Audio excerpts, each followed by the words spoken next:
Hello.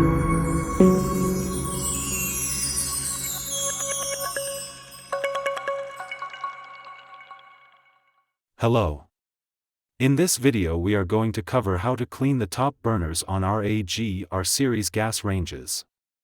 Caution, do not attempt this if the range is still hot. Begin by lifting the burner grates out of the unit. Careful, these are heavy. Then remove the burner rings from the burner bases.